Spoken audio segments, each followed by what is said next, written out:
Breathe in, breathe out.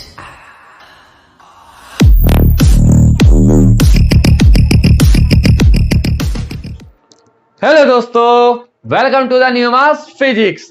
तो आज हम स्टार्ट करने वाले हैं चैप्टर नंबर 6 इलेक्ट्रोमैग्नेटिक इंडक्शन। तो इलेक्ट्रोमैग्नेटिक इंडक्शन में ये पहला लेक्चर है और इसमें हम क्या पढ़ने वाले हैं, जो जनक है इसके कौन कौन, फैराडे साहब और लेंज साहब। फैराडेस और लेंज लॉ के बारे में पढ़ने वाले हैं और मैग्नेटिक फ्लक्स के बारे में पढ़ेंगे और धुआं धुआं कर देंगे। तो बने रहना मेरे साथ। मेरा नाम है विशांत शर्मा, आप देख रहे हैं न्यू मास फिजिक्स। हो सके तो नोट्स बना लेना। तो इलेक्ट्रोमैग्नेटिक इंडक्शन एक्चुअल में क्या है, ये पढ़ने से पहले आई होप तुम लोगों ने पीछे ये लेक्चर देख लिए होंगे। सिंपल सी बात है, 5 चैप्टर तक तो देख ही लिए होंगे। मैंने 5 चैप्टर तक के वीडियोस अपलोड कर दिया यूट्यूब पे। ठीक, अब इलेक्ट्रोमैग्नेटिक इंडक्शन क्या है? यह जादू। क्या है ये? जादू। अभी तक हमने क्या पढ़ा है कि किसी सर्किट में जो करंट फ्लो होती है वो पोटेंशियल डिफरेंस के कारण होती है या बैटरी लगाने के कारण होती है। बैटरी पोटेंशियल डिफरेंस डेवलप कराएगी, है ना। लेकिन इसमें क्या पढ़ेंगे, ये अलग है। इसमें ना तो कोई बैटरी होगी, ना कोई करंट वरंट, कुछ नहीं, ना कोई पोटेंशियल डिफरेंस। डायरेक्ट बिना बैटरी के किसी भी लूप में किसी भी सर्किट में करंट फ्लो होने लगेगी। अब ये क्या है भाई? यही तो इलेक्ट्रोमैग्नेटिक इंडक्शन है। और इस जादू की खोज किसने की थी? इस जादू की खोज की थी फैराडे साहब ने और लेंज साहब ने, दोनों ने मिलकर। ठीक है, तो कैसा जादू है भाई ये बताते हैं। देखो, तो हुआ कुछ ऐसा कि फैराडे साहब थे, बैठे थे लेबोरेटरी में, रिसर्च कर रहे थे किसी चीज पे। उन्होंने क्या देखा, एक लूप ली। उन्होंने क्या ली? एक लूप ली, एक कॉइल ली। उस कॉइल में बैटरी जोड़ दी और करंट फ्लो करा दी। इसकी बात नहीं चली। जादू ये नहीं है, ये तो एक्चुअल में होता ही है ना। हमने बैटरी ली और बैटरी से इस लूप में करंट फ्लो करा दी, कोई दिक्कत नहीं। करंट फ्लो हुई तो मैग्नेटिक फील्ड बना, ठीक बात है। मैग्नेटिक फील्ड बना तो मैग्नेटिक फ्लक्स बना, ठीक बात है। जैसे इलेक्ट्रिक फील्ड होने के कारण इलेक्ट्रिक फ्लक्स बनता था, ऐसे मैग्नेटिक फील्ड होने के कारण मैग्नेटिक फ्लक्स बनता है। ये है क्या फ्लक्स, पढ़ेंगे इस लेक्चर में। फिलहाल समझो अभी, डोंट वरी, आई मैं ना मैं हूं ना, मतलब। तो क्या, तो करंट बढ़ी, करंट बढ़ने के कारण क्या हुआ? मैग्नेटिक फील्ड बना। मैग्नेटिक फील्ड के कारण फ्लक्स जनरेट हुआ। अब दूसरी लूप ले ली भाई, इस लूप में लगा दिया गैल्वेनोमीटर। गैल्वेनोमीटर का काम जानते हो ना, करंट को डिटेक्ट करने का। गैल्वेनोमीटर लगाया। अभी तो गैल्वेनोमीटर की नीडल किस पे? 0 पे, क्योंकि इसमें कोई करंट फ्लो नहीं हो रही ना। जैसे इस लूप को इसके पास लाए, तो जी वो क्षण, वो इंस्टेंट जब हम इसको इसके पास ला रहे थे, तो इसके अंदर करंट फ्लो हुई। इसे टच नहीं कराया, बस इसके पास ही लेकर गए, इसके अंदर करंट फ्लो हुई। वो भी तब तक जब तक हम इसे मूव करा करके पास ला रहे थे। जैसे हम रुक गए, इसके अंदर करंट फ्लो होनी बंद हो गई, इस वाली लूप के अंदर जिसमें गैल्वेनोमीटर लगा। हमें कैसे पता चला करंट फ्लो हुई? गैल्वेनोमीटर की नीडल डिफ्लेक्ट हो गई थी हल्की सी, समझ में आया, करंट फ्लो हुई। फिर पीछे लेके गए, फिर करंट फ्लो हुई। फिर आगे लाए, फिर करंट, फिर पीछे लेके गए, फिर करंट। लेकिन जब हम रोक देते थे तो कोई करंट फ्लो नहीं होती थी। इसे मोशन में लेते रहो, मूव कराते रहो, इसे स्टेशनरी रखो, चाहे इसे मूव कराते रहो, तो इसमें करंट फ्लो होती रहेगी। उस करंट को क्या बोलते हैं? Induce current. तो हुआ ना जादू। यहां तो कोई बैटरी नहीं थी ना, इस लूप में तो कोई बैटरी नहीं थी ना, फिर भी करंट आई। तो यही तो जादू है। इस जादू के बारे में किसने बताया? फैराडे साहब ने। तो इलेक्ट्रोमैग्नेटिक इंडक्शन जो हम पढ़ेंगे, जो जादू है, इंटरेस्ट भी आएगा। जादू सीखने में सबको मजा आता है। तो हम जो जादू है वो सीखेंगे, उससे पहले हमें पढ़ना पड़ेगा मैग्नेटिक फ्लक्स क्या है। मैग्नेटिक फ्लक्स समझ में आया तो इलेक्ट्रोमैग्नेटिक इंडक्शन धुआं धुआं। ठीक है, तो मैग्नेटिक फ्लक्स कॉपी पेन निकाल करके हेडिंग लगा लो। क्या लगा लो? Magnetic flux. तो मैग्नेटिक फ्लक्स क्या चीज होती है? देखो भाई, हमने जैसे इलेक्ट्रिक फ्लक्स पढ़ा है, ऐसे ही क्या पढ़ेंगे? Magnetic flux. इलेक्ट्रिक फ्लक्स में क्या होता था? Number of electric field line passing through the surface are known as electric field. ऐसे ही मैग्नेटिक फ्लक्स क्या होता है? Number of magnetic field line passing through the surface are known as magnetic flux. क्या कहेंगे? Magnetic flux. Magnetic magnetic flux. तो भैया क्या होता है मैग्नेटिक फ्लक्स? ये देखो, number of magnetic field line passing through the surface. क्या? Number of magnetic field lines, magnetic field lines, field lines passing through the surface। ठीक, डिनोटेड बाय, किससे डिनोट करते हैं? डिनोटेड बाय इसे भी किससे डिनोट करेंगे, फ्लक्स बी लगा देंगे, जिससे पता चले मैग्नेटिक फ्लक्स है। सिंपल है, कुछ तो रखना पड़ेगा ना, उसे भी फ्लक्स है, उसे भी फाई से डिनोट करते थे ना, तो वहां कुछ नहीं लगाया तो यहां लगा दो बी, कोई दिक्कत नहीं। दूसरी चीज यूनिट, यूनिट क्या होगी भाई इसकी, क्या वेबर, क्या होगी वेबर, और टेस्ला मीटर स्क्वायर। क्वांटिटी कैसी है, फ्लक्स कैसी क्वांटिटी है, हम सब जानते हैं, कैसी, स्केलर, स्केलर क्वांटिटी है भाई। तो यहां तक तो कोई बात नहीं। फॉर्मूले की अगर मैं बात करूं तो फॉर्मूला कैसे बनेगा, देखो फॉर्मूला होता है फाई इज इक्वल टू क्या, B vector dot A vector, या क्या लिख सकते हैं, phi is equal to B A cos theta. ठीक है, ये क्या आया हमारे पास, मैग्नेटिक फ्लक्स, मतलब मैग्नेटिक फील्ड और एरिया का प्रोडक्ट। वही जैसे इलेक्ट्रिक फील्ड, वहां इलेक्ट्रिक फील्ड होता था ना ई ए कोस थीटा, यहाँ क्या हो जाएगा बी ए कोस थीटा। अरे सेम है, वहां ई था यहाँ बी है, इतने से अंतर है बस। तो मतलब जैसे कि मान लो यूनिफॉर्म इंटेंसिटी का एक क्या है, मैग्नेटिक फील्ड, ये क्या है, मैग्नेटिक फील्ड यूनिफॉर्म इंटेंसिटी का। हमने क्या काम किया, इसमें एक रख दी, क्या ऐसे रख दी जरा, इसमें हमने क्या रख दी, एक रखी लूप, क्या रख दी भैया, एक हमने लूप, ये एक लूप रखी है। इस लूप का एरिया कितना है, ए, लूप नहीं मतलब वो कह दो प्लेट कह दो एक, जिसका एरिया क्या है ए। अब मैग्नेटिक फील्ड लाइन आई, ये निकली बाहर, ये निकली बाहर, ये निकली बाहर, ये निकली बाहर, ये निकली बाहर, ये गई सीधी और ये गई सीधी। अब इस मैग्नेटिक फील्ड की इंटेंसिटी है वेक्टर बी, तो फ्लक्स कितना होगा, बी ए कॉस थीटा।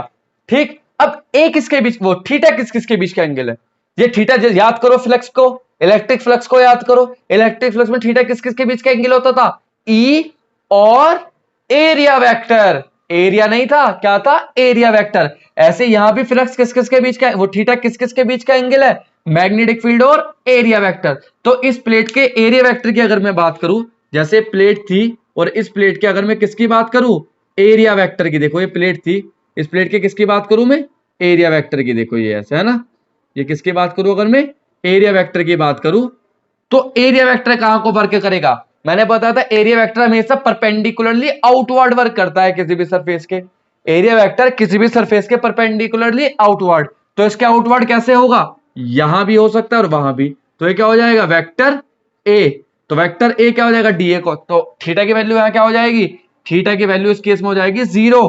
तो मैग्नेटिक फील्ड क्या, मैग्नेटिक फ्लक्स क्या हो जाएगा, phi is equal to B into A. आ रही बात समझ में आप लोगों को, तो भैया ये है भैया फ्लक्स, क्या चीज है, मैग्नेटिक फ्लक्स। आ रही है बात समझ में, ठीक है भैया कोई दिक्कत नहीं।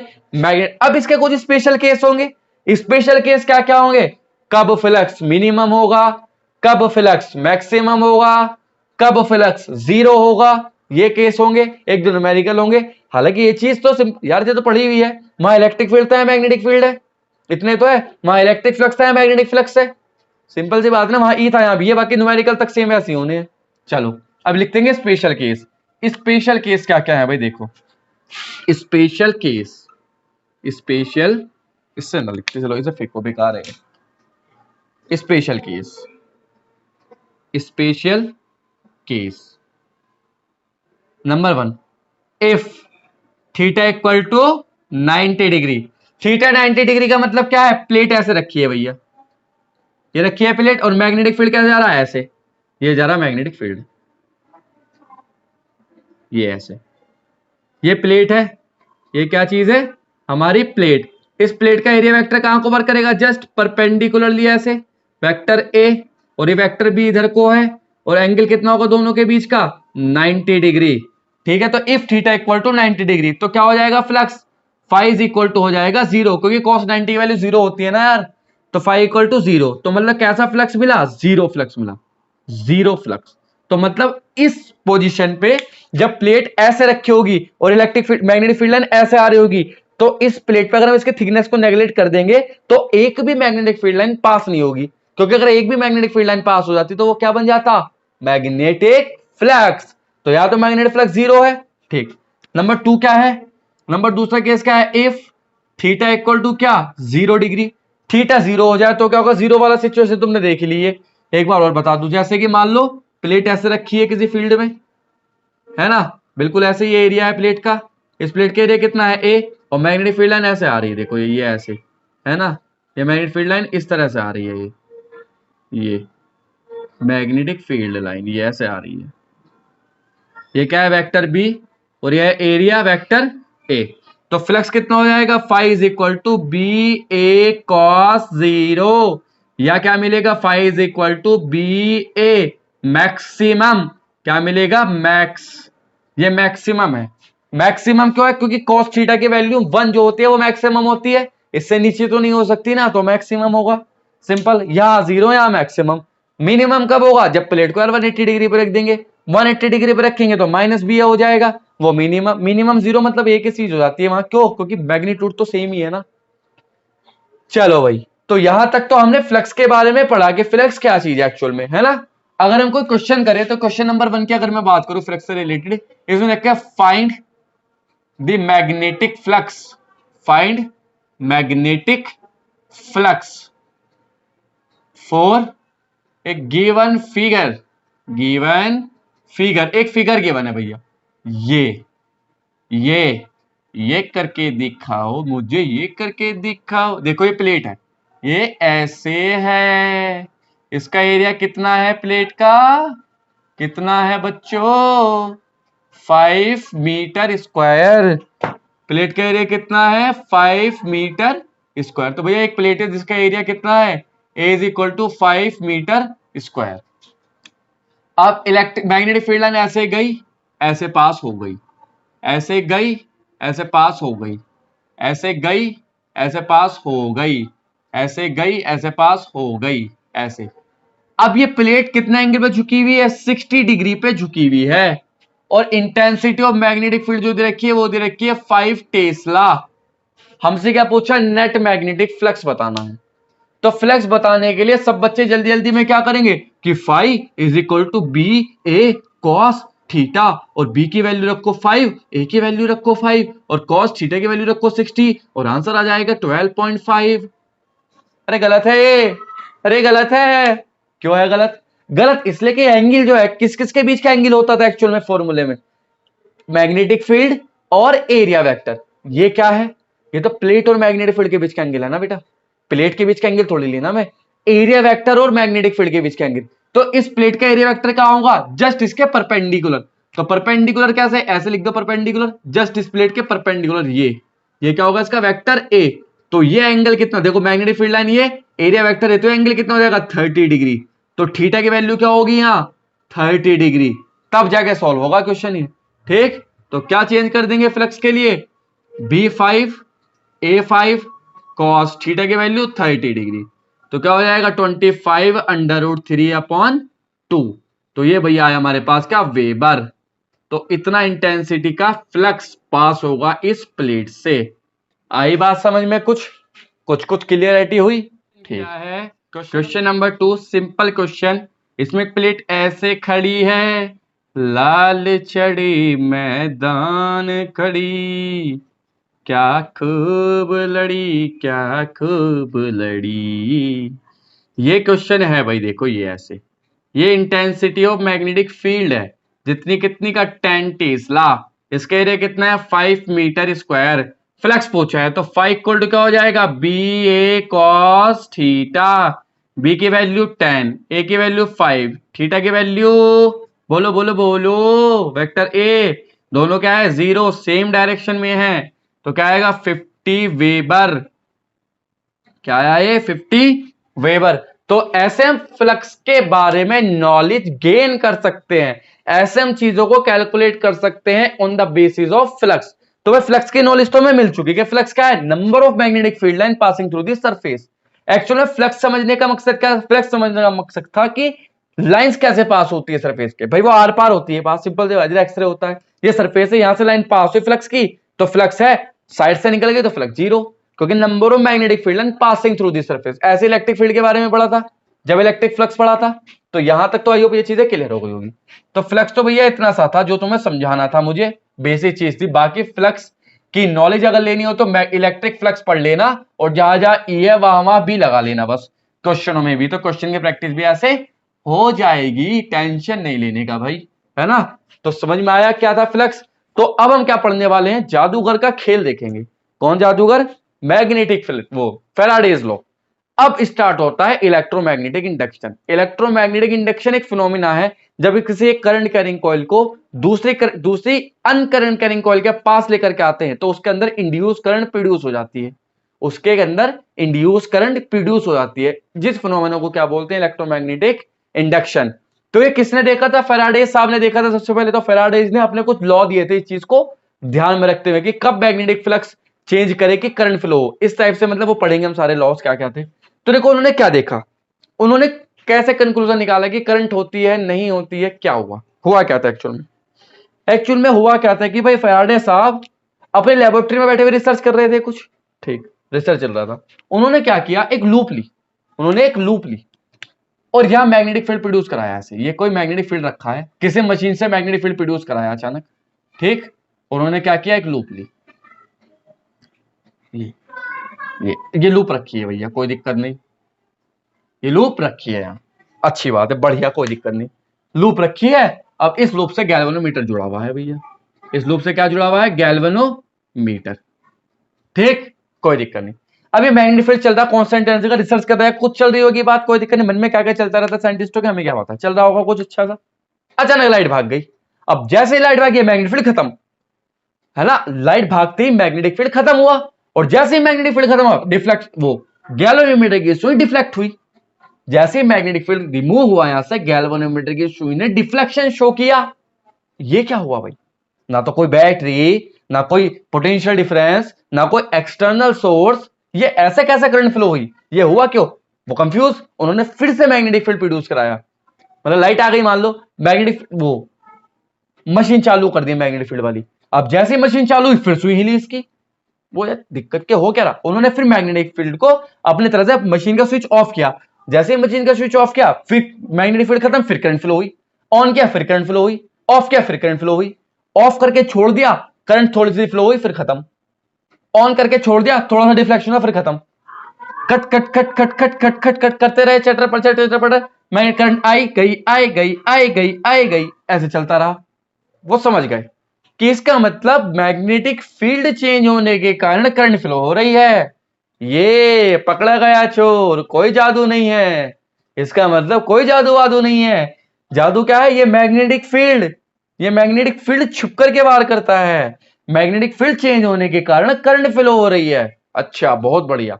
उन्होंने फिर दूसरा, अब चुल उठती रही माइंड में, ये तो पहला एक्सपेरिमेंट। दूसरा क्या किया उन्होंने, दूसरा करके देखा क्या, उन्होंने देखा कि लूप ली, फिर से लूप ली।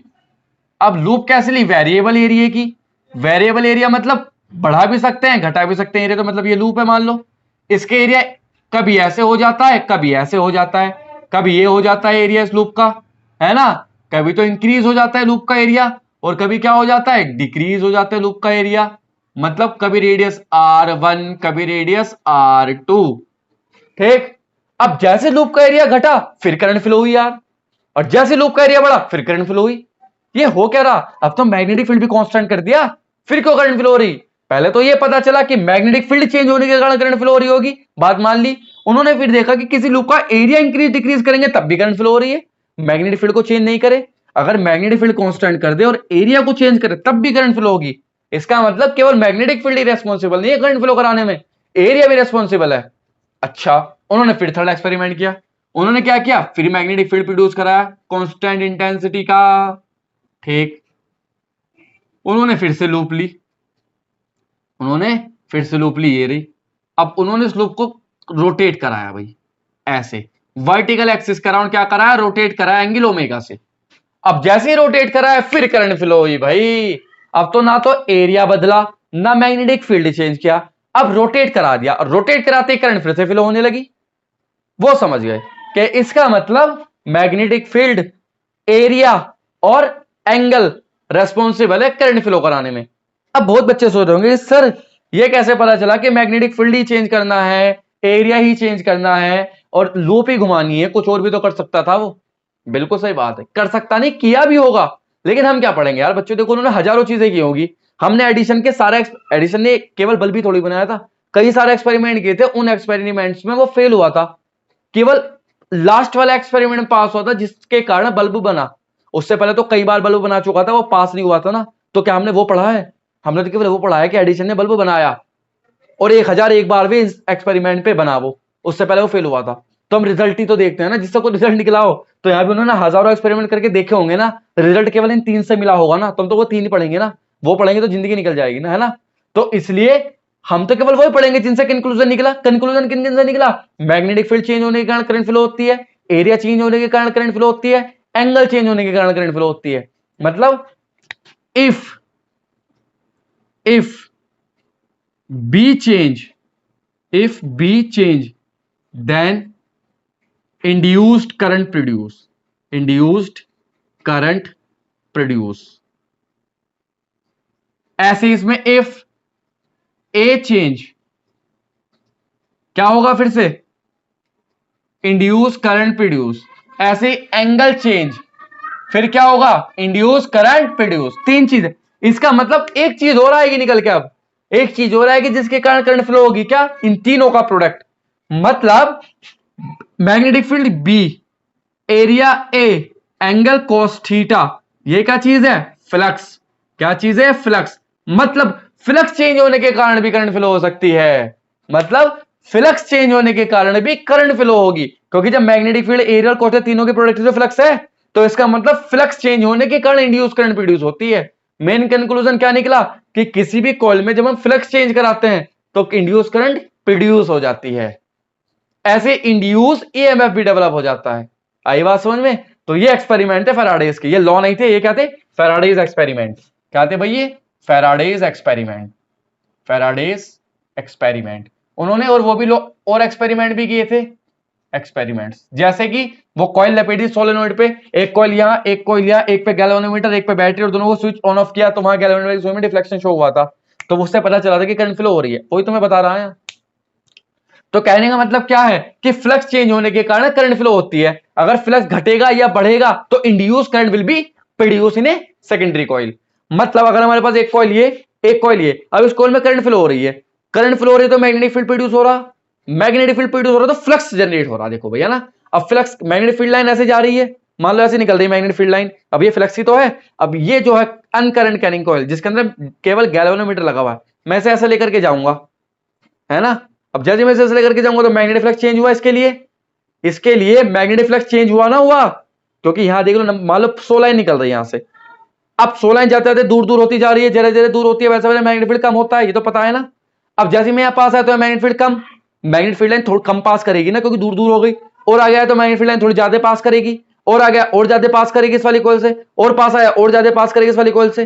तो जैसे जैसे हम पास आ रहे हैं मैग्नेटिक फील्ड लाइन बढ़ रही है, मैग्नेटिक फील्ड लाइन बढ़ने का मतलब मैग्नेटिक फ्लक्स बढ़ रहा है, मैग्नेटिक फ्लक्स बढ़ने का मतलब मैग्नेटिक फ्लक्स चेंज हो रहा है, और मैग्नेटिक फ्लक्स चेंज होने के कारण इसमें करंट, इंड्यूस करंट प्रोड्यूस हो रही है।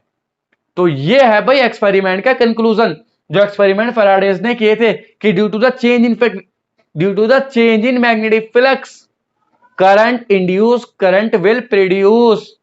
ठीक है, तो भाई ये था सारा का सारा काम, हिसाब किताब।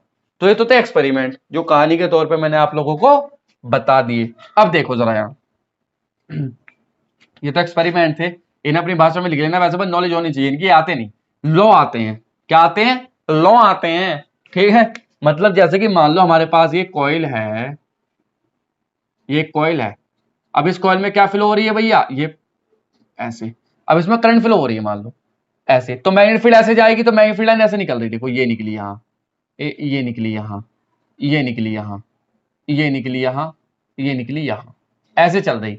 अब दूसरी कॉइल आई, मान लो ये दूसरी कॉइल है, इसमें क्या लगाया हमने? गैल्वेनोमीटर ऐड कर दिया। अब इस कॉइल में तो कोई दिक्कत नहीं है ना अभी, जैसे इस कॉइल को इसके पास लाएंगे तो देखो शुरू में 2 लाइनें टच होगी, और पास लाएंगे तो 3 लाइनें टच होगी, और पास लाएंगे तो 4 लाइनें टच होगी, और पास लाएंगे तो 5 लाइनें टच हो जाएंगी। मतलब इस लूप के लिए मैग्नेटिक फ्लक्स लगातार चेंज हो रहा, और जब मैग्नेटिक फ्लक्स लगातार चेंज हो रहा तो उसके अंदर इंड्यूस करंट प्रोड्यूस हो जाएगी, है ना। तो फैराडेज ने इस चीज को ध्यान में रखते हुए कुछ लॉ दिए थे, तो वो फैराडेज लॉ कहलाते हैं, लिखते हैं उन्हें, है ना, क्या लिखते हैं, फैराडेज लॉ। क्या लिखते हैं भैया, Faraday's law of electromagnetic induction. Electromagnetic induction से रिलेटेड फैराडे साहब ने कुछ लॉ दिए। पहला लॉ क्या था, पहला लॉ था induce EMF will produce when changing magnetic flux linked with a secondary coil.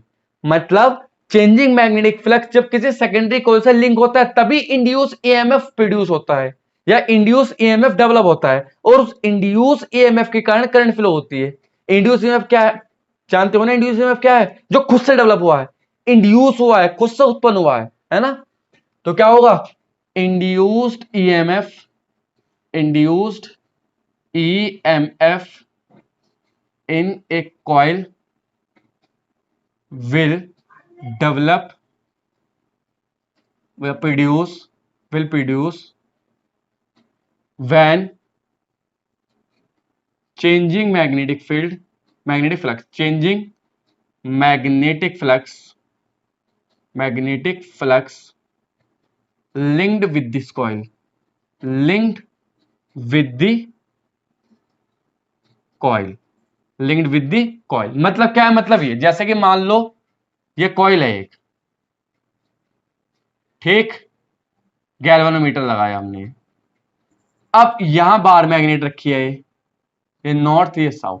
अब मैग्नेट फील्ड लाइन ऐसे जाएगी ना, इससे निकल के, ये ऐसे जाएगी, इससे निकल के ये ऐसे जाएगी, ये ऐसे जाएगी और ये ऐसे जाएगी।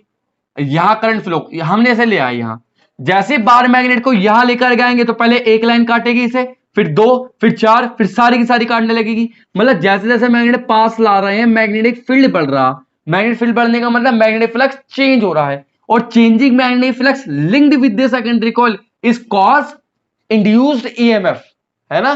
किसका कारण बनती है, इंड्यूस ईएमएफ का। जैसे ही बार मैग्नेट को उसके पास लेकर के आते हैं तो उसके अंदर इंड्यूस ईएमएफ डेवलप हो जाता है, और वो इंड्यूस ईएमएफ इंड्यूस करंट को डेवलप कर देता है। आई बात समझ में, तो यही बात उन्होंने कही थी जो हमने लिख दिया। सेकंड क्या कहा था, induce EMF, induced EMF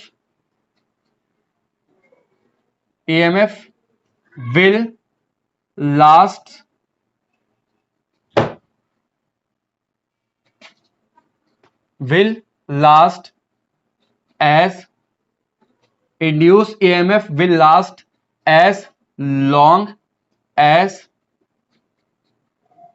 magnetic flux changing, magnetic flux change, magnetic flux change। इसका मतलब इंड्यूस ईएमएफ तब तक प्रोड्यूस होगा जब तक कि मैग्नेटिक फ्लक्स चेंज होता रहेगा। मैग्नेटिक फ्लक्स चेंज होना बंद हुआ, इंड्यूस ईएमएफ प्रोड्यूस होना बंद हुआ, और इंड्यूस ईएमएफ प्रोड्यूस होना बंद हुआ तो करंट बंद हो गई, है ना, करंट नहीं आएगी। मतलब अब ये मैग्नेटिक, ये जो इंड्यूस ईएमएफ है कितना होता है, इंड्यूस ईएमएफ कितना होता है, तो उन्होंने कहा the rate of change of magnetic flux is directly proportional to the induce EMF, है ना। क्या क्या कहा थर्ड में, the rate of change of magnetic flux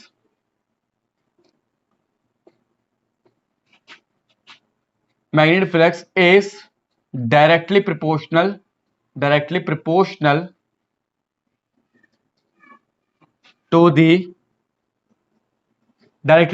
to the induced EMF, induced EMF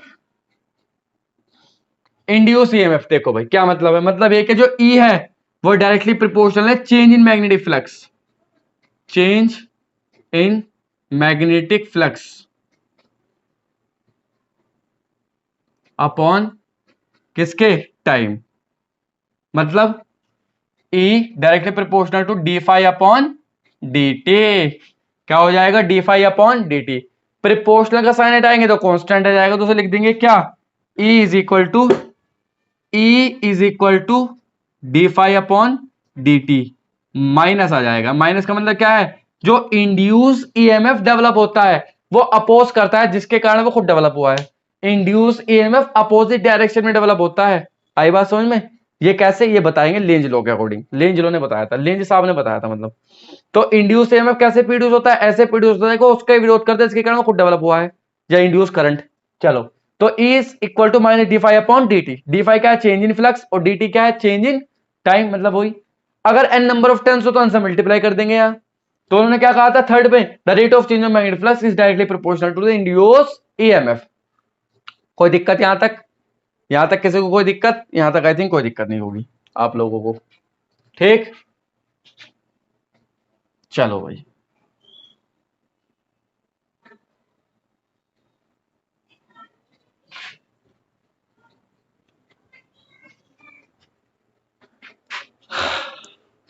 तो ये बातें थी इंड्यूस ईएमएफ प्रोड्यूस हुआ है ना। अब देखो क्या, अगर n number of turns, if n number of turns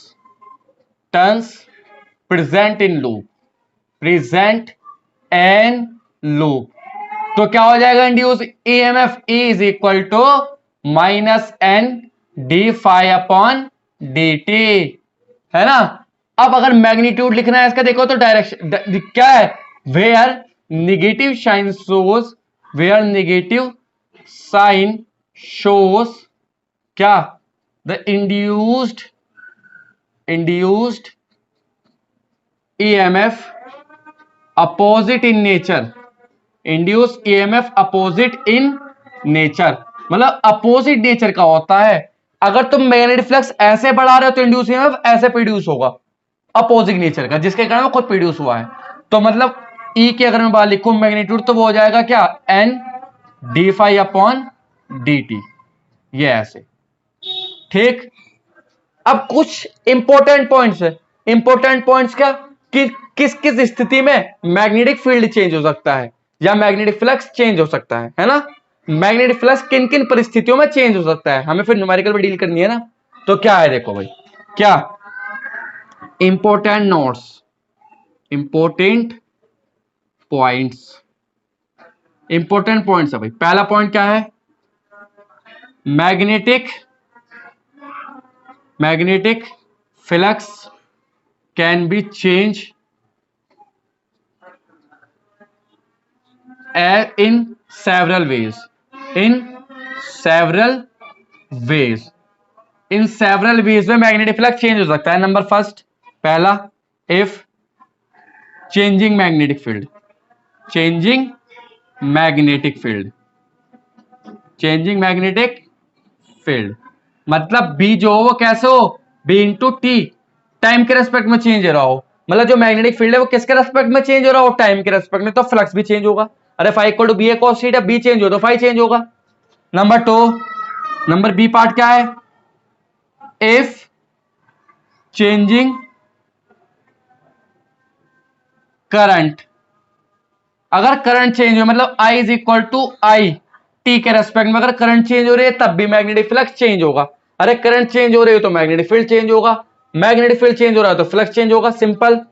number C क्या होगा, if area change, area change, area कैसे चेंज होगा, मान लो मैग्नेटिक फील्ड है, ये लूप रखी है यहां, इसे बाहर निकालो वी वेलोसिटी से, तो थोड़ी देर बाद क्या हुआ, ये ऐसे आ गई, बाहर आ गई यहां ये, तो क्या हुआ, एरिया चेंज हुआ ना, पहले पूरी थी अब आधी रह गई, तो एरिया चेंज हुआ तो भी मैग्नेटिक फ्लक्स चेंज होगा।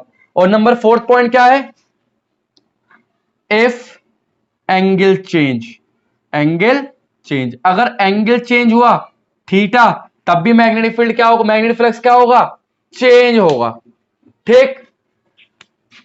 अब देखो, if resistance R present in loop, present in loop, अगर लूप का रेजिस्टेंस आर हो देन करंट, अगर हमें करंट फाइंड करनी हो तो करंट कैसे फाइंड करेंगे, देखो E is equal to I into R, E मतलब V तो है, पोटेंशियल है, तो I की वैल्यू क्या हो जाएगी, E अपॉन आर। तो यहां से हम क्या कैलकुलेट कर सकते हैं, डायरेक्ट करंट, अगर हमें लूप का रेजिस्टेंस भी दे रखा हो। तो भैया ये तो फैराडे लॉ से रिलेटेड चीजें थी, फैराडे साहब ने जो चीजें बताई मैग्नेटिक फ्लक्स के बारे में वो चीजें मैंने तुम लोगों को बता दी, मतलब इलेक्ट्रोमैग्नेटिक इंडक्शन के बारे में कि कैसे मैग्नेटिक फ्लक्स चेंज होने पे इलेक्ट्रोमैग्नेटिक इंडक्शन का फिनोमेना डेवलप होता है और कैसे मैग्नेटिक फील्ड चेंज होने पे मैग्नेटिक फ्लक्स चेंज होता है। ये सारी बातें बता दी मैंने तुम्हें। अब फैराडे लॉ के ऊपर कुछ न्यूमेरिकल करते हैं, उसके बाद हम पढ़ेंगे लेंज लॉ। लेंज लॉ की जरूरत क्यों पड़ी?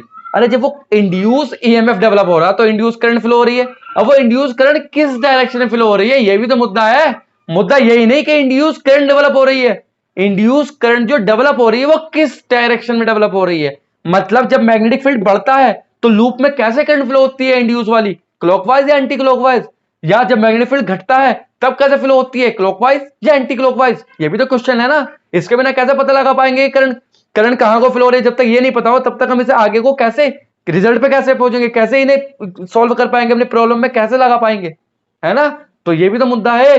तो इसलिए लेंज लॉ ने, वो लेंज साहब ने बताया था कि करंट कैसे प्रोड्यूस होती है। करंट ऐसे प्रोड्यूस होती है कि जिसके कारण वो डेवलप हुई है उसी का विरोध करती है। चलो वो बात पढ़ेंगे बाद में। तो न्यूमेरिकल करते हैं भैया कुछ, आ जाओ भाई न्यूमेरिकल पे आ जाओ। Numerical based on Faraday's law, Faraday's law पे बेस्ड न्यूमेरिकल करते हैं। देखो फर्स्ट क्वेश्चन क्या है, सिंपल से स्टार्ट करेंगे, हार्ड की तरफ को चलेंगे। Question number first, question first में कहा है, क्या कह दिया वे, अबे क्या कह दिया क्वेश्चन फर्स्ट में, है मास्टर, ये कह रहे हो ना।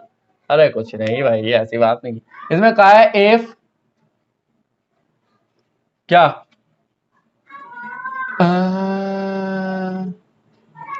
फर्स्ट क्वेश्चन में क्या कहा है देखते हैं, न्यूमेरिकल करते हैं अब हम। तो ये सारी चीजें फैराडे लॉ से रिलेटेड पढ़ ली हमने, अब कुछ न्यूमेरिकल करते हैं। देखो न्यूमेरिकल करने क्या है, क्वेश्चन नंबर फैराडे लॉ पे बेस्ड न्यूमेरिकल करेंगे, है ना। तो क्वेश्चन नंबर फर्स्ट क्या है, क्वेश्चन नंबर फर्स्ट में कहा है ए magnetic field, A magnetic field of intensity, intensity कितनी इंटेंसिटी का मैग्नेटिक फील्ड है, 10 टेस्ला, है ना।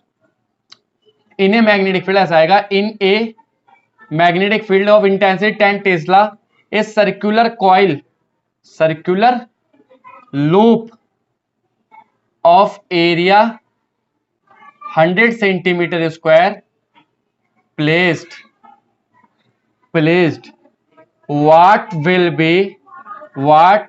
be induced current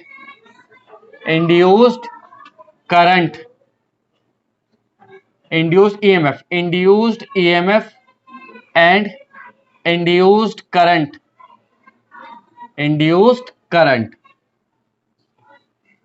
if magnetic field removed after कितने सेकंड, 0.1 सेकंड।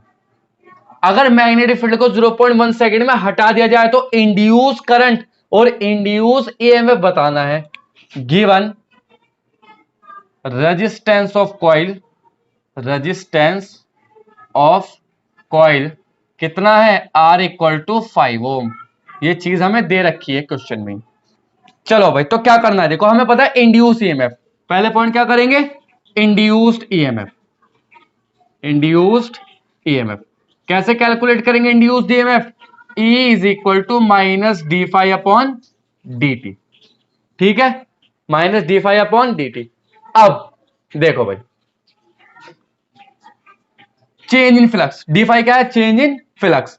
तो क्या करेंगे, चेंज इन फ्लक्स, d∅ क्या होता है, final minus initial, final flux minus initial, मतलब ∅2 माइनस ∅1, ठीक। ∅2 निकाल लो, कैलकुलेशन ऑफ ∅2 ∅2 क्या है, फाइनल फ्लक्स। फाइनल फ्लक्स कितना है, अरे मैग्नेटिक फील्ड तो रिमूव कर दिया, जब रिमूव कर दिया तो फाइनल फ्लक्स कितना हुआ, 0। करंट कैसे इंड्यूस हो जाएगी, जब मैग्नेटिक फील्ड ही खत्म कर दिया तो करंट का तो मतलब ही नहीं है, करंट नहीं होगी तो फ्लक्स 0, ठीक। कैलकुलेशन ऑफ ∅1 क्या होता है, BA cos थीटा। अब ये परपेंडिकुलर रखी थी लूप, तो थीटा की वैल्यू क्या हो जाएगी वहां, 0। परपेंडिकुलर लूप रखी है, एरिया वेक्टर तो पैरेलल होगा ना, ठीक है। तो क्या हो जाएगा, ∅1 = BA, B की वैल्यू कितनी है देखो, 10 टेस्ला 10, एरिया कितना है 100 सेंटीमीटर, मतलब 100 इंटू 10⁻⁻⁴, तो क्या बचेगा 0.1, है ना। अब वैल्यू पुट कर दो, कहां वैल्यूज पुट कर दो, इसमें इक्वल टू क्या हो जाएगा माइनस, देखो d5 की वैल्यू क्या हो जाएगी 5 2 - 5 1, मतलब 0 - 0.1 अपॉन डेल्टा टी कितना टाइम है 0.1, क्या बचेगा माइनस माइनस प्लस 0.1 अपॉन 0.1, इससे कट जाएगा तो ये की वैल्यू क्या आएगी 1 वोल्ट। इतना वोल्टेज का इंड्यूस ईएमएफ प्रोड्यूस होगा कॉइल में, ठीक। रजिस्ट करंट की बात करें अगर हम, करंट करंट कितनी डेवलप हो जाएगी भाई, प्रोड्यूस हो जाएगी I is equal to E upon R, तो आई की वैल्यू ही कितना है 1, आर की वैल्यू कितनी है 5, तो भैया ये हो गया हमारे पास करंट, इतने एम्पियर की करंट आ जाएगी। कोई दिक्कत, क्वेश्चन सिंपल था, किसी को कोई आफत, कोई दिक्कत, कोई परेशानी हो तो मत बता, अरे बता देना कमेंट सेक्शन में बोल देना, ठीक है, कमेंट सेक्शन में बोल देना भाई। चलो सेकंड क्वेश्चन की तरफ बढ़ते हैं। अब जो मैं क्वेश्चन लिखूंगा आपको ट्राई करना है, ये तो बच्चों वाला था, वो भी बच्चों वाला है, जब बड़ों वाला होगा तो मैं करा दूंगा, नहीं यार मुझे तो सभी कराने पड़ेंगे। क्वेश्चन टू में क्या है, ए स्क्वायर लूप, एक क्या है a square loop of area 10 centimetre square is rotated in uniform magnetic field, एक यूनिफॉर्म मैग्नेटिक फील्ड में स्क्वायर लूप को रोटेट किया जाता है, एरिया उसका इतना दे रखा है, intensity of magnetic field, intensity of magnetic field is कितना होगा 20 टेस्ला, 20 टेस्ला की इंटेंसिटी का मैग्नेटिक फील्ड है, ठीक है। तो क्या किया, if loop rotated 180 degree in number first 0.1 second और number 2 0.2 second, then find induced EMF. Question का सार समझो, सार क्या है, एक स्क्वायर लूप है, यूनिफॉर्म इंटेंसिटी के मैग्नेटिक फील्ड में रख दिया, लूप को डर घुमाया गया 180 डिग्री घुमाया, 180 डिग्री कैसे घुमाया, ऐसे घुमाया कि कभी तो 0.1 सेकंड में 180 डिग्री घूम गई वो, और 0.2 सेकंड में 180 डिग्री घूम गई, तो पहले पॉइंट पे जब हमने 0.1 सेकंड में 180 डिग्री घुमाया तब फ्लक्स कितना चेंज हुआ, और दूसरे पे 0.2 सेकंड में जब 180 डिग्री घुमाया तब फ्लक्स कितना चेंज हुआ, ये बताना है। तो मान लो हमारे पास ये स्क्वायर लूप है भाई, ये मैग्नेटिक फील्ड है, कैसी इंटेंसिटी का, कांस्टेंट इंटेंसिटी का, ठीक। अब यहां क्या हुआ, ये स्क्वायर लूप लगा दी, अब स्क्वायर लूप का एरिया दे रखा है, कोई दिक्कत नहीं है, इसे ऐसे रोटेट कराएगा इसके एक्सिस के अबाउट, ये ऐसे रोटेट करा दिया, जब ऐसे रोटेट करा तो आपको सबको पता है कि फ्लक्स चेंज होगा यार, एरिया वो एंगल रोटेट हो रहा ना, बताया था ना एक्सपेरिमेंट किया था, एंगल चेंज होने पर फ्लक्स चेंज होगा, और फ्लक्स चेंज हुआ तो मैग्नेटिक वो इंड्यूस करंट प्रोड्यूस होगी, मतलब इंड्यूस ईएमएफ डेवलप होगा। तो देखो, अच्छा जब इनिशियल में रेस्ट पे रखी थी तो इनिशियल फ्लक्स कितना हो जाएगा, इनिशियल फ्लक्स 5 1, वो कितना होगा 0, अभी तो कोई एक्टिविटी नहीं की थी ना, तब 0। फ्लक्स कब चेंज हो जाता है, जब मैग्नेटिक फील्ड चेंज हो, एरिया चेंज हो, एंगल चेंज हो, कुछ चेंज नहीं हुआ था। दूसरे पे when rotated through 180 degree, 180 degree rotate करा दिया, जब इसे 180 डिग्री रोटेट कराया तो इसका एरिया वेक्टर कैसे वर्क करेगा, अरे मैग्नेटिक फील्ड भी ऐसे, एरिया वेक्टर भी ऐसे ही होगा, बस कितना होगा यार, मैग्नेटिक फील्ड ऐसे, एरिया वेक्टर ऐसे 180 डिग्री, ठीक है। तो 180 डिग्री होगा तो फाई 2 कितना हो जाएगा, देखो बी ए कॉस 180 डिग्री, तो बी की वैल्यू कितनी है 20, ए की वैल्यू कितनी है 10 इंटू 10⁻⁻⁴, और इसकी वैल्यू -1, तो फाई 2 हो जाएगा हमारे पास कितना -0.02 टेस्ला, नहीं वेबर।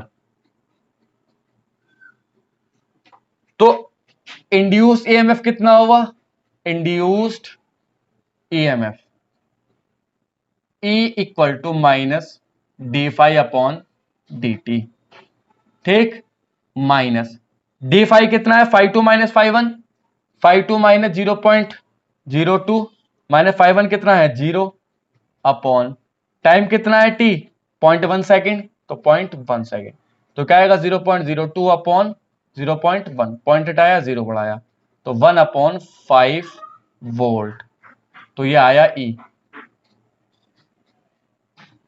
ठीक, कोई दिक्कत नहीं जी। सेकंड में क्या किया, 0.2 सेकंड में हटा दिया, 0.2 सब चीजें सेम रहेगी, 180 डिग्री घुमाया, 0.2 सेकंड में घुमाया, सब चीज सेम, तो ई की वैल्यू क्या सेम लिख दो, वही माइनस 0.02 माइनस 0, बन नीचे क्या आ जाएगा 0.2, तो ई की वैल्यू क्या हो जाएगी प्लस 0.02 अपॉन 0.2, पॉइंट हटाया 0 बढ़ा 0, 1 अपॉन 10 वोल्ट। तो भैया ऐसे इंड्यूस ईएमएफ प्रोड्यूस हो जाएगा। दिक्कत कोई किसी को, कोई नहीं। चलो भाई आगे बढ़े, आगे बढ़ो, रुको मत, रुको मत, चलते रहो, रुको मत, तब तक मत रुको जब तक लक्ष्य की प्राप्ति ना हो जाए। ठीक है, क्वेश्चन थर्ड क्या है, क्वेश्चन थर्ड तो सिंपल है, इसमें क्या कहा है, क्वेश्चन नंबर थर्ड में कहा है if variable magnetic flux variable magnetic flux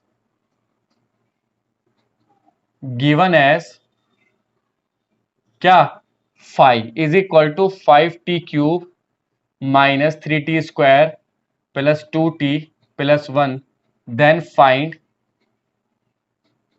induced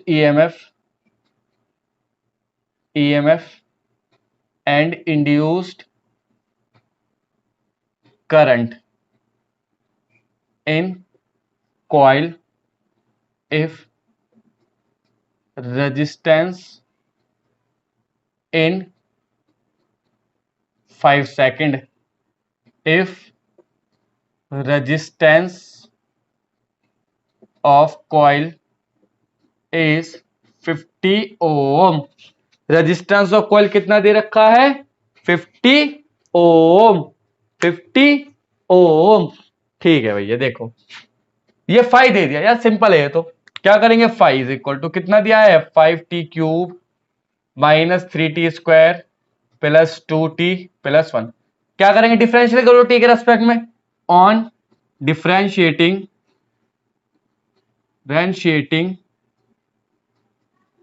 with respect to T, जब टी के रेस्पेक्ट में डिफरेंशियल करेंगे क्या आएगा D phi upon D T equal to क्या आएगा, देखो 3 5 15t square minus 6t plus 2, किस में करेंगे एट टी इक्वल टू कितने सेकंड में निकाला है 5 सेकंड, तो 5 सेकंड में निकालने के लिए क्या हो जाएगा D phi upon D T equal to कितना 15 इंटू 5 का स्क्वायर माइनस 6 इंटू 5 प्लस 2, देखो 25 के बाद 15 इंटू 25 माइनस 30 प्लस 2, तो ये हो जाएगा D phi upon D T equal to 537 minus 30 plus 2, तो हो जाएगा देखो कितना 345 है ना, 45 और 2 347। अब ई क्या आ जाएगा induced EMF equal to minus D phi upon D T, जो कि होगा क्या माइनस 347 वोल्ट। ठीक है, और करंट क्या हो जाएगी, करंट होगी I is equal to E upon R, E की वैल्यू माइनस, ये तो 347 मैग्नीट्यूड लिख दो ना, आर की वैल्यू कितनी है 50, काट दो 5 7 5 6 30 पर 5 8 40 5 9 45, बचा कितना 2 5 20 एम्पियर, ये आएगी भैया 6.94, क्योंकि नीचे का जीरो भी तो हटा के हमने एक पॉइंट बढ़ाया है, कंफ्यूज होने की जरूरत नहीं है बेटा, सही है, दिक्कत परेशानी नहीं होगी, आई होप नहीं होगी। ठीक है, तो क्वेश्चन नंबर 4 की तरफ बढ़ते हैं, क्या करते हैं क्वेश्चन नंबर 4 की तरफ बढ़ते हैं और देखते हैं क्वेश्चन नंबर 4 में क्या पूछा है। 2 क्वेश्चन और कर लो, 4 और 5, बस फिर छुटकारा मिल जाएगा तुम लोगों को, ऐसी दिक्कत वाली बात नहीं है। तो इसमें क्या कहा है, क्वेश्चन नंबर 4 में देखो कहा है, क्वेश्चन नंबर 4 में क्या कहा है, हमसे क्या पूछा है, मैक्सिमम करंट पूछिए सर्किट में। क्या पूछिए, देखा है if flux in a coil कितना है, phi is equal to 3 cube minus BT square, है ना, given A is equal to 2 and B is equal to 6 if and resistance of coil is 5 ohm, then find maximum current in circuit. Maximum current in circuit, अगर flux ऐसे change हो रहा हो, maximum current बतानी, याद रखना, ठीक है। तो देखो भाई, हमें पता है फ्लक्स दे रखा है phi equal to 3 cube minus BT square, ठीक। हमें पता है जो चेंज इन फ्लक्स होगा वो कैसे निकालेंगे, चेंज इन फ्लक्स कैसे निकालेंगे, देखो भाई, क्या डी फाई अपॉन DT क्या हो जाएगा, 3 स्क्वायर माइनस 2BT, ठीक, सही है। अब ये क्या होता है E, ये क्या होता है E, तो E की वैल्यू हो जाएगी माइनस क्यों ले, क्योंकि माइनस होता है ना, माइनस 3 स्क्वायर माइनस 2BT, ठीक। अब हमें निकालनी है करंट, तो करंट होती है I is equal to E upon R, तो I इज इक्वल टू क्या हो जाएगा, देखो यहां E की value minus 3 square minus 2BT upon R की वैल्यू क्या हो जाएगी, अब 5। हमें करंट मैक्सिमम निकालनी है, for maximum and minimum, for maxima and minima. Maximum mini के लिए क्या होता है, 10th वाले वो 12th के मैथ वाले बच्चे जानते होंगे, वो होता है DI अपॉन DT की वैल्यू क्या होनी चाहिए, 0 के इक्वल। तो कर दो भैया इसका डिफरेंशिएशन, क्या करेंगे, DI अपॉन DT कितना है, देखो माइनस 3/5, क्या हो जाएगा, 3 टू 6 AT माइनस 2B, यह होगा 0, तो 0 इक्वल टू क्या हो जाएगा, माइनस 3/5 6AT माइनस 2B, ये आएगा 0 में, तो क्या बचेगा, देखो यहां 6AT minus 2B equal to 0, या क्या आ जाएगा, क्या आ जाएगा, क्या आ जाएगा, अरे ये तो जो भी आया, खैर for maximum and minimum D upon D T equal to 0 होना चाहिए। यहां से टी की वैल्यू क्या आ जाएगी, टाइम की वैल्यू आ जाएगी हमारे पास 2B अपॉन 6A, 2 3 6, तो B अपॉन 3A, ये तो टाइम आया है।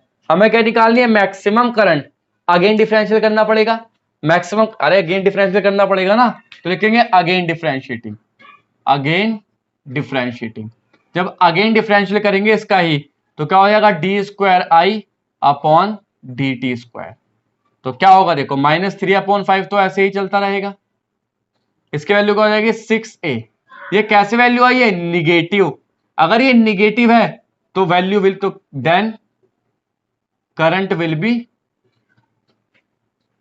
B maximum.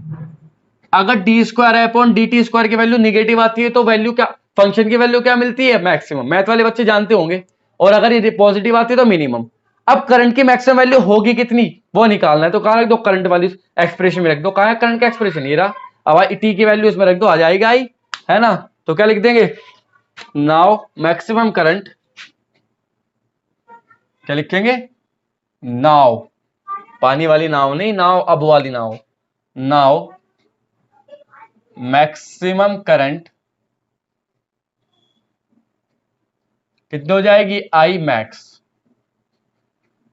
इक्वल टू, देखो क्या, माइनस 3/5 तो ऐसे ही, अब वैल्यू चलो बाद में रखना, 3 वो B, वो जो 3A, T की वैल्यू क्या है, B square upon 9A square, ये आ जाएगा, माइनस 2b, टी की वैल्यू क्या है b अपॉन 3a, ये आया भाई, नीचे 5 चली रहा, पुट कर दो वैल्यू, वैल्यू पुट, क्या a की वैल्यू कितनी दे रखी थी 2, b की वैल्यू कितनी दे रखी थी 6, पुट कर दो तो आई मैक्स क्या हो जाएगा देखो, इससे तो क्या एक काट दो ये बस, तो क्या बचेगा देखो 3 3 जा 9, तो क्या बचेगा माइनस 3 अपॉन 5, पहले सोल्व करो थोड़ा, B square upon 3a minus 2b square upon 3a, solve कर लो, और तो माइनस 3 अपॉन 5, एलसीएम ले लो 3a, क्या बचेगा B square minus 2b square, minus बचेगा तो क्या बचेगा 3b square upon 5 into 3a, 3 से 3 काट दो, क्या बचेगा बी स्क्वायर अपॉन 5a, अब पुट कर दो वैल्यूज, तो आई मैक्स क्या हो जाएगी भला, आई मैक्स हो जाएगी b 6 का स्क्वायर अपॉन 5 इंटू 2, 36 अपॉन 10, मतलब 3.6 एम्पियर, ये आएगी हमारे पास करंट। कोई दिक्कत, उतार लो भैया, ध्यान से उतारना, पहले वाला पोर्शन उतारना पॉज करके, फिर ये उतारना। अब करते हैं जबरदस्त क्वेश्चन, आईआईटी लेवल का करें भाई आप, अब कौन से लेवल का, आईआईटी लेवल का, चलो भाई आईआईटी लेवल के कर देते हैं। अभी तक हमने क्या वेरिएबल दे रखा था, फ्लक्स वेरिएबल दे देता था, मैग्नेटिक फील्ड वेरिएबल दे देता था, अब क्या वेरिएबल देगा, चेंजिंग करंट या वेरिएबल करंट, ये कौन सा हिस्सा है वेरिएबल करंट का, है ना। तो इसमें दे रखा है क्या, क्या कहा है इसमें कहा है कि एक वायर है भाई, स्ट्रेट वायर, इस वायर में करंट फ्लो हो रही है आई, अब ये जो करंट है कुछ इस तरह से है, आई की वैल्यू है 2 इंटू टी, टाइम के साथ चेंज हो रही है भैया करंट, ये करंट किसके साथ चेंज हो रही है, टाइम के साथ, आई इक्वल टू 2t। अब इसके साइड में कितनी डिस्टेंस पर, ए डिस्टेंस पर एक लूप रखी है, कैसी लूप, स्क्वायर लूप, जिसके साइड कितनी है बी, जब इससे ए डिस्टेंस पर एक लूप रखी है जिसके साइड कितनी है बी है, तो हमसे पूछा गया find number first magnetic flux passing through coil. Number 2 पे पूछा गया इंड्यूस्ड ईएमएफ, और नंबर 3 पे पूछा गया इंड्यूस्ड करंट, इंड्यूस्ड करंट, ये 3 चीजें हमसे पूछी गई। इस कॉइल का रेजिस्टेंस दे रखा है कितना, रेजिस्टेंस दिया है हमें 5 ओम, क्वेश्चन बहुत जबरदस्त है, ठीक, करंट फ्लो हो रही है साहब, अब करंट फ्लो हो रही है तो फ्लक्स कैसे चेंज होगा, देखो ये करंट फ्लो हो रही है मैग्नेटिक फील्ड अंदर, करंट फ्लो मैग्नेटिक फील्ड अंदर, अब कहोगे सर करंट तो सेम फ्लो हो रहा है, मैग्नेटिक फील्ड कांस्टेंट, बेटा करंट कांस्टेंट नहीं है, current I equal to 2t, current time के साथ वेरी कर रही है, जैसे जैसे टाइम बढ़ेगा करंट बढ़ेगी, तो करंट चेंज हो रही है तो मैग्नेटिक फील्ड भी चेंज हो रहा है, और मैग्नेटिक फील्ड चेंज हो रहा है तो फ्लक्स चेंज हो रहा है, और फ्लक्स चेंज हो रहा है तो इंड्यूस ईएमएफ प्रोड्यूस हो रहा है इसके अंदर, वो कितना हो रहा है वो निकालना है, वो निकालने के लिए हमें फ्लक्स पता होना चाहिए, फ्लक्स भी पूछा है इसने कि मैग्नेटिक फ्लक्स कितना है, तो देखो इस लूप में यहां भी है, यहां भी है, यहां भी, यहां भी, हर जगह फ्लक्स चेंज हो रहा, कहां कितना हो रहा है ये नहीं पता, यहां ज्यादा हो रहा है, यहां कम हो रहा है, यहां थोड़ा कम, यहां थोड़ा ज्यादा, अब कैसे हो रहा है नहीं पता। इस सिचुएशन में क्या करना पड़ेगा, जब वेरिएबल चीजें हो, एक स्टेप मान लो, इस पूरी लूप का एक छोटा सा पार्ट मान लेंगे, उसका क्या कर देंगे इंटीग्रेशन, टोटल निकल जाएगा, वही करते आ रहे हैं ना, तो हमने क्या काम किया, इसके एक स्टेप मान ली छोटी सी, ठीक, कितनी दूरी पर है, एक्स डिस्टेंस पर, कितनी चौड़ी स्ट्रिप है, dx चौड़ी स्ट्रिप है, कितनी चौड़ी स्ट्रिप है, dx चौड़ी स्ट्रिप है। अच्छा साहब, तो इससे गुजरने वाला जो फ्लक्स होगा क्या लिखेंगे, फ्लक्स पासिंग थ्रू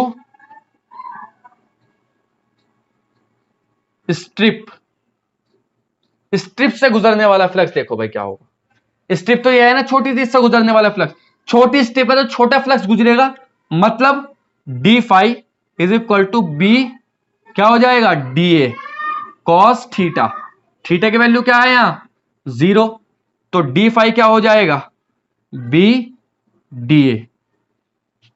अब एरिया चाहिए, इस वाली स्ट्रिप का एरिया क्या होगा, लेंथ इंटू ब्रेथ, लेंथ एरी ब्रेथ एरी क्या है बी तो होगी क्योंकि स्क्वायर है ना ये, तो ये भी बी होगी देखो, तो क्या हो जाएगा D phi equal to B into D A. D A कितना है? B into D X. ठीक है, क्वेश्चन नंबर फर्स्ट हो गई। अब एक बात तो बताओ, ये बी जो है मैग्नेटिक फील्ड है, ये मैग्नेटिक फील्ड कितना है? अच्छा, किसके कारण है? इस वायर के कारण। ये वायर कैसा है? Long straight infinitely long wire. ठीक, तो long straight infinitely long wire के लिए मैग्नेटिक फील्ड पढ़ा है 4th चैप्टर में, मूविंग चार्ज एंड मैग्नेटिज्म में। भूलना नहीं, भूलना नहीं, याद करो। वो होता है कितना? क्या? Magnetic field due to long straight wire, वो होता है B equal to mu naught upon 4 pi 2 pi I upon A. ठीक, क्या होता है? ए। और ए डिस्टेंस भी दे रखी है, कोई दिक्कत वाली बात है नहीं यहां पे। लेकिन हम किसके लिए निकाल रहे हैं? इस वाली स्ट्रिप के लिए। तो ए की जगह क्या आएगा? एक्स आ जाएगा। और इस वाली स्ट्रिप के लिए फ्लक्स निकाला तो वहीं तो मैग्नेटिक फील्ड रखा जाएगा। इस वाली स्ट्रिप, ये स्ट्रिप कितनी दूरी पे है? ए दूरी पे, तो क्या रख देंगे यहां? एक्स। अब put in equation first. Equation first, D phi equal to B की वैल्यू रखो म्यू नॉट अपॉन पाई से पाई काट दो, 2 से 2 काट दो, तो क्या आ जाएगा? म्यू नॉट आई अपॉन 2। नहीं, गलत हो गया ये जो ये फ्लक्स का फॉर्मूला गलती से लिखा गया है ना। तो क्या आता है देखो, लॉन्ग स्ट्रेट वायर, तो कितना होता है? कितना होता है भैया? B is equal to mu naught upon 4 pi 2i upon A. अब यहां ए क्या है? यहां से इस स्ट्रिप तक की डिस्टेंस, ये वाला ये मत ले लेना, यहां से ये आर चित्र आर था ये, तो यहां से स्ट्रिप तक की डिस्टेंस क्योंकि स्ट्रिप के लिए निकाल रहे हैं ना फ्लक्स, तो कितना हो जाएगा ये? B इज इक्वल टू कितना हो जाएगा ये? x। अब पुट इन इक्वेशन फर्स्ट में पुट कर दो, तो डी फाइव कितना हो जाएगा देखो, D phi equal to mu naught upon 4 pi 2i upon X into, ये रखो भैया, b इंटू डी एक्स। ठीक, तो डी फाइव की वैल्यू क्या हो जाएगी? 2 से काट दो, म्यू नॉट आई अपॉन 2 पाई b, क्या बचेगा? dx upon x। ठीक है जी। अब तो कुछ बचा नहीं, इंटीग्रेशन करना है, डेफिनेट इंटीग्रेशन है। कहां से कहां तक स्ट्रिप, कहां से कहां तक मूव हो सकती है? यहां से यहां तक। ये कितनी डिस्टेंस है? a, और यहां से यहां तक कितने हो जाएगी? a plus B. सही है ना। तो कैसे करेंगे? यहां से यहां तक देखो, कहां से कहां तक कर देंगे? स्ट्रिप कर देंगे। देखो यहां से यहां तक क्या हो जाएगा? ऑन इंटीग्रेशन, इंटीग्रेशन वो कितना हो जाएगा देखो, integration D phi equal to कहां से कहां तक? ए से ए प्लस बी तक। ठीक, तो क्या हो जाएगा? Mu naught I B upon 2 pi into D x upon x. Constant चीजें बाहर ले लो, mu naught I B upon 2 pi integration A से ए प्लस बी और डी एक्स अपॉन एक्स। क्या करेंगे? Mu naught I B upon 2 pi, क्या होता है इसका इंटीग्रेशन? Log x. कहां से कहां तक? ए से ए प्लस बी। जब सॉल्व करेंगे तो mu naught I B upon 2 pi log क्या हो जाएगा? ए प्लस बी अपॉन ए। यह आएगा भैया फ्लक्स। क्या है ये? Flux, changing flux. कितना फ्लक्स चेंज हो रहा है इसके अलावा, है ना, इस टोटल लूप के। अब दूसरी चीज क्या फाइंड करनी थी हमें? दूसरी चीज फाइंड करनी थी नेट ईएमएफ। ईएमएफ भी फाइंड कर लो भाई। तो सेकंड पार्ट क्या था? ईएमएफ। ईएमएफ क्या होता है? E equal to D phi upon D T. Phi तो ये है, और टी के रेस्पेक्ट में इंटीग्रेशन का मतलब नहीं। अच्छा, एक चीज है, क्या चीज है भाई? आई दे रखा था, मैं आई कितना दे रखा था? 2t। आई कितना दे रखा था? 2t। रख दो आई की वैल्यू है 2t। जब आई की वैल्यू 2t रखी गई थी तो क्या हुआ था? 2t 2t 2t Frooti. आई की वैल्यू का रखेंगे 2t। ठीक है, तो देखो क्या हो जाएगा, D phi upon D T, phi की वैल्यू क्या है रख दो, ये E is equal to D upon D T. Phi कितना है, फाई है mu naught I B upon 2 pi log A plus B upon A, ये ब्रैकेट में आई की वैल्यू है 2t, आई की वैल्यू कितनी है 2t, ये गिवन है हमें, तो देखो डिफरेंशियल हो जाएगा, तो ई की वैल्यू क्या हो जाएगी डी अपॉन डी टी, सारी चीजें निकाल दो अलग, क्या बचेगा 2t रहने दो यहां, बाकी चीजें क्या हो जाएगा म्यू नॉट बी, आई की वैल्यू 2t रख देना, डिफरेंशियल करना है टी के रेस्पेक्ट में, अरे डिफरेंशियल वाला है टी के रेस्पेक्ट में, तो आई की वैल्यू 2t, तो टी को कैसे अलग कर देंगे, पाई log A plus B upon A. अब देखो टी का डिफरेंशियल क्या हो जाएगा 1, तो 2 बचेगा, 2 से 2 कट जाएगा, तो क्या बचेगा ई की value mu naught B upon pi log A plus B upon A.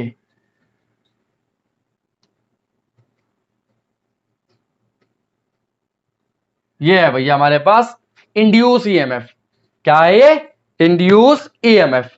अब क्या निकालनी थी तीसरी चीज, करंट, करंट सब जानते हैं I is equal to E upon R. अब ये मत सोचना सर करंट तो I इक्वल टू 2t दे रखी, भैया वो करंट जो उसके अंदर फ्लो हो रही है वायर के अंदर, हमें इंड्यूस करंट निकालिए, इंड्यूस करंट है, इसे स्मॉल आई कह दो, चलो अरे यहां लिख दो इंड्यूस करंट, इंड्यूस करंट, ई की वैल्यू तुमने निकाल ली है, आर की वैल्यू दे रखी है शायद 5, तो ये पुट कर देना ना, मतलब आ जाएगा, मतलब क्या mu naught B upon pi R, यहां आ जाएगा, लॉग क्या हो जाएगा A plus B upon A.